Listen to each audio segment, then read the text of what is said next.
श्रीमद् भागवत कथा में बताया प्रेत योनि का कैसे होता है उद्धार। सरस कथावाचक साध्वी बबली सरस ने दिया प्रवचन।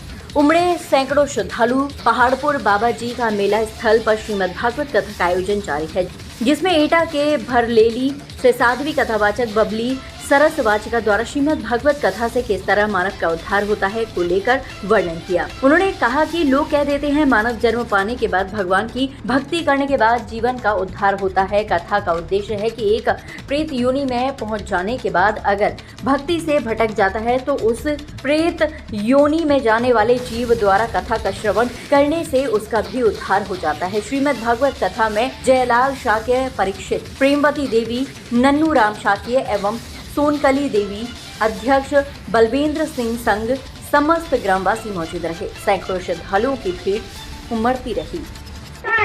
श्रोता ऐसे होते हैं, देखने आते हैं कि शास्त्री कितना विद्वान है, कितने आज की भागवत में आया है प्रसंग कि लोग कह देते हैं कि मानव जन्म पाने के बाद भगवान की भक्ति करने के बाद जीव का उद्धार तो होता ही है। ये तो एक आम बात है।